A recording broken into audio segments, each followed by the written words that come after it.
नमस्कार दोस्तों, जैसा हम लोगों ने बात किया था कि हम लोग सितंबर के महीने से डिकोड आईएएस के प्लेटफॉर्म पर हम लोग करंट अफेयर्स को डील करेंगे विद रिस्पेक्ट टू पॉलिटी। और हम लोगों के मेन सोर्सेज 3 होंगे, एक इनसाइट्स ऑन इंडिया, एक विजन का मटेरियल करंट अफेयर्स के लिए मंथली, और तीसरा दृष्टि आईएएस के मंथली मैगजीन्स। उम्मीद करते हैं कि इन तीनों के बाद शायद ही कोई टॉपिक ऐसा हो जो इंपॉर्टेंट हो और जो हमसे छूट जाए। तो चलिए शुरू करते हैं बिना किसी देरी के। आप लोग देख पा रहे होंगे कि यहाँ पे लाइन से बहुत सारे टॉपिक्स दिए गए हैं। ये पार्ट 1 के टॉपिक्स हैं। कहने का मतलब यह है, दृष्टि के मंथली मैगजीन्स होती हैं, ये हर महीने 2 पार्ट्स में आती हैं पर मंथ। ठीक है दोस्तों, ये पहला पार्ट है सितंबर का। तो चलिए शुरू करते हैं। पहला टॉपिक क्या है? One water approach. इसको पहले समझ लेते हैं कि ये चीज है क्या। करंट अफेयर्स को तैयार करने का सबसे आसान तरीका यह है कि इसको 2 हिस्सों में आप बांट लें। मैं अगर आपको यहाँ पे एक ब्रॉड सेंस में समझाऊं तो करंट अफेयर्स का जो मेन समस्या होती है वो 2 हिस्सों में आप उसको बांट लेंगे तो बड़ा आसान हो जाएगा। सबसे पहले टॉपिक को समझें, ये टॉपिक है किसके ऊपर, इशू क्या है। टॉपिक मतलब हम लोग इशू की बात कर रहे हैं, इशू है क्या। और दूसरा, उस पर्टिकुलर इशू या उस टॉपिक के कुछ इंपॉर्टेंट ऐसे पॉइंट्स जिसको याद करना पड़ेगा, यानी कि कुछ एरियाज हैं जिसके अंदर आपको मेमोरी बेस्ड समझना होगा, और कुछ ऐसे होंगे जो आपको इशू बेस्ड समझना पड़ेगा। तो चलिए इसी उद्देश्य के साथ इसको दिमाग में रखते हुए आगे बढ़ते हैं। हमारा पहला जो टॉपिक है दोस्तों वो है वन वाटर अप्रोच। क्या कहा जा रहा है इस बात को चलिए समझते हैं।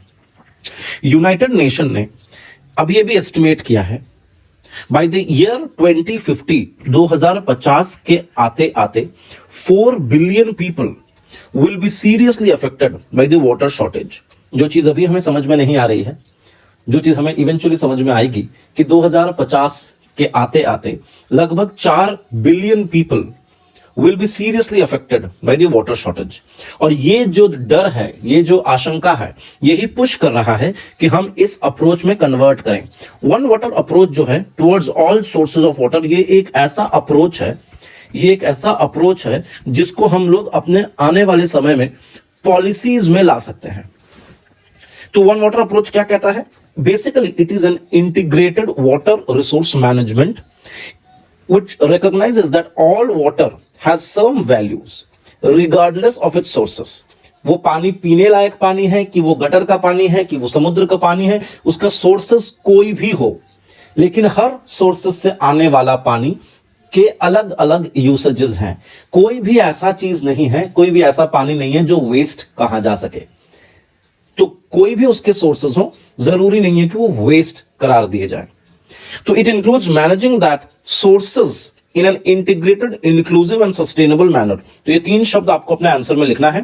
पहला शब्द है इंटीग्रेटेड है, दूसरा इंक्लूसिव है, और तीसरा सस्टेनेबल है।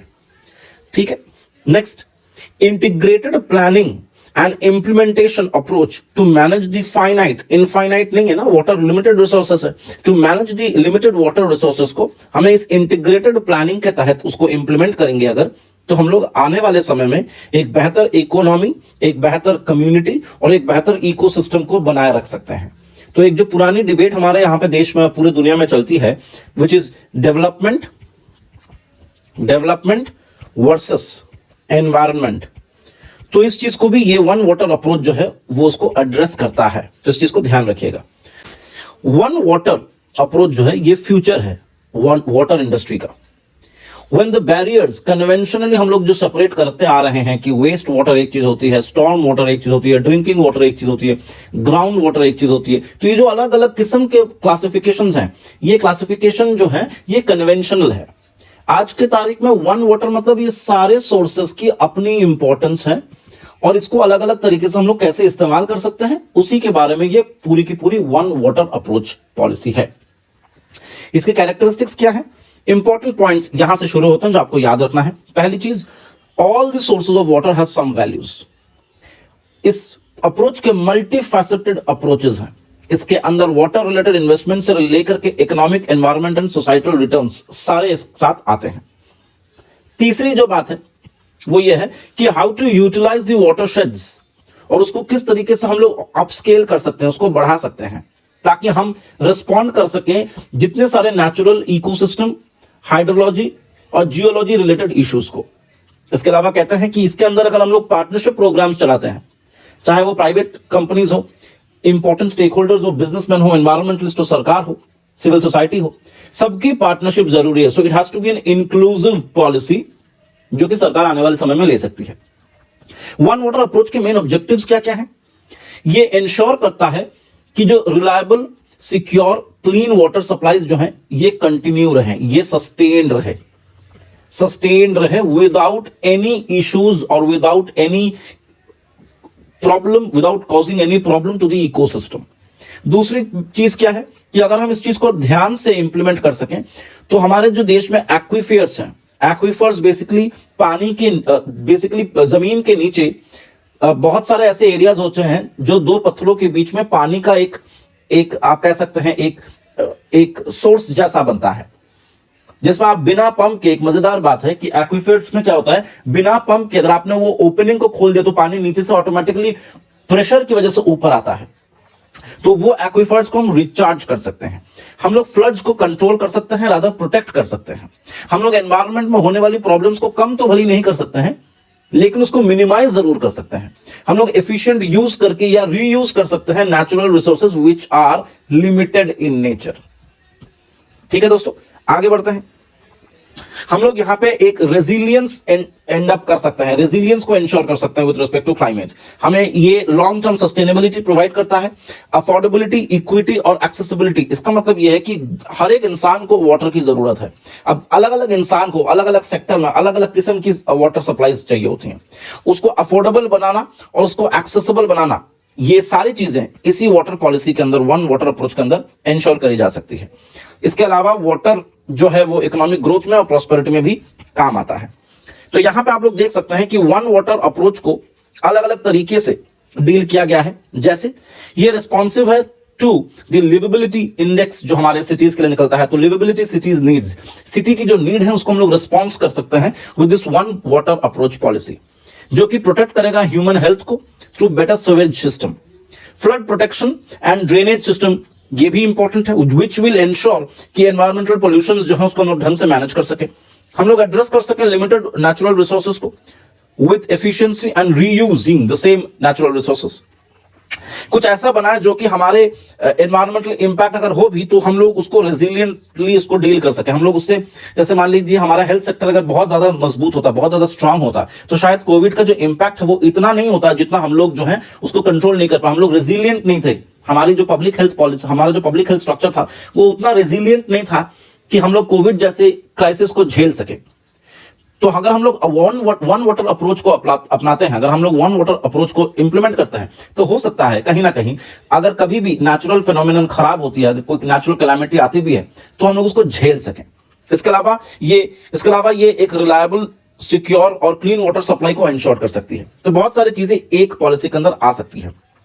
इसी चीज को डिटेल में लिखा गया है कि क्या जरूरत है, what is the need of implementing the one water approach policy. सबसे बड़ी बात यह कि रिसोर्सेज जो हैं वो लिमिटेड हैं और ये सबसे बड़ा थ्रेट है, सबसे बड़ा चैलेंज है पॉलिसी मेकर्स के लिए। तो वो चीज जो है वन वाटर अप्रोच से सॉल्व करी जा सकती है। दूसरी चीज, ये वन वाटर अप्रोच जो है ये हमें पुश करेगा कि अलग अलग इनोवेशन, अलग अलग टेक्नोलॉजी में नए नए टेक्नोलॉजीज को इंप्लीमेंट करें ताकि हम लोग और बेहतर एफिशिएंटली वाटर को जो है यूज कर सके। इसके अलावा 31 कंट्रीज ग्लोबली ऐसे हैं जो कि फेस कर रहे हैं शेयर वाटर शॉर्टेज, और बाय 2025 ये 31 कंट्रीज जो है वो बढ़कर हो जाएगा 48 कंट्रीज। तो मामला काफी सीरियस है और इस सीरियस वाटर शॉर्टेज को भी डील किया जा सकता है through better water policies which will include certainly one water approach. इसके अलावा इसके अंदर भी, इस पर्टिकुलर अप्रोच में भी बहुत सारे अभी भी ऐसे चैलेंजेस हैं with respect to water scarcity. हमें उसके बारे में और डिटेल में रिसर्च करने की आवश्यकता है। अब थोड़ा सा ये इंटीग्रेटेड वाटर रिसोर्स मैनेजमेंट को समझ लेते हैं। ये बहुत ही कन्वेंशनल एक वाटर रिसोर्स मैनेजमेंट रहा है, जहां पे हम लोग वाटर्स को अलग अलग तरीके से उनके सोर्सेस के बेसिस पे क्लासिफाई करते थे। लेकिन अब ये वन वाटर अप्रोच, ये वन वाटर जो है ये एक मॉडर्न अप्रोच है, in the modern approach with in the integrated water resource management. इसके अंदर क्या होगा, all the water systems regardless, the word is regardless of its sources, are connected intentionally and managed meticulously. तो ये words पे आप focus करिएगा जिससे हम लोग बेहतर आंसर्स परफॉर्म कर सके, बेहतर आंसर्स फॉर्म कर सके। यहां पे ये भी चीज लिखी गई है, रिसाइकल्ड, रीयूज सेवरल टाइम्स। ये पहले भी था, लेकिन हम लोग अब सोर्सेस को ऊपर वाटर को क्लासिफाई नहीं करेंगे। हर एक चीज की अलग अलग इंपॉर्टेंस है, उस चीज को समझेंगे। Storm water is utilized as a valuable resource to fight against water scarcity. Recharging the ground water can also support the natural vegetation. Water system जो है which include green infrastructure and a mix of gray and green infrastructure that forms the hybrid system. ये green infrastructure क्या होती है? ऐसी infrastructure which refers to natural systems including the forest, including the flood plains, wetlands, etc. Gray infrastructure वो सारी हैं जो कि डैम्स हो गई, रोड्स हो गई, ठीक है, वाटर ट्रीटमेंट प्लांट्स हो गई, तो ये सारी चीजें। तो बेसिकली बात यह है कि अगर हम लोग एक रेगुलरिटी ला सके इस वन वाटर अप्रोच पॉलिसी में, तो वो चीजें आने वाले समय में बेहतर परफॉर्मेंस दे सकती है, बेहतर रिजल्ट्स हमें दे सकती है। हालांकि जो कन्वेंशनल अप्रोच रहा है उसके अंदर हम लोग ऑफन नीड बेस्ड अप्रोच में चलते थे, लेकिन अब ये नीड बेस्ड अप्रोच से वन वाटर अप्रोच में हमें कन्वर्ट करना है। So from here to here, that's the main idea behind one water approach. I believe आपको ये पॉइंट्स क्लियर हो गए होंगे, आपको समझ में आ चुका होगा। मैं पहले ही बता रहा था कि ये दृष्टि से है, तो ये पूरा मटेरियल जो है थैंक्स टू देम। अब मैं क्रेडिट्स में भी उनका नाम मेंशन करूंगा, लेकिन आई बिलीव आपको ये चीज समझ में आया है। अगर आपको ये टॉपिक अच्छे से समझ में आ गया है तो आप कमेंट सेक्शन में आप लोग जरूर लिखें, और अगर कोई डाउट्स है तो उसको भी कमेंट सेक्शन में लिखिए। अगर आपको लगता है कि इससे रिलेटेड कुछ क्वेश्चंस आपको चाहिए for the purposes of mains, तो I can provide you the questions also. Thank you so much. Decode में अगर आप नए आए हैं, डीकोड आईएएस के चैनल में अगर आप नए आए हैं तो सब्सक्राइब करना मत भूलिएगा। मिलते हैं एक अगले टॉपिक के साथ। नमस्कार।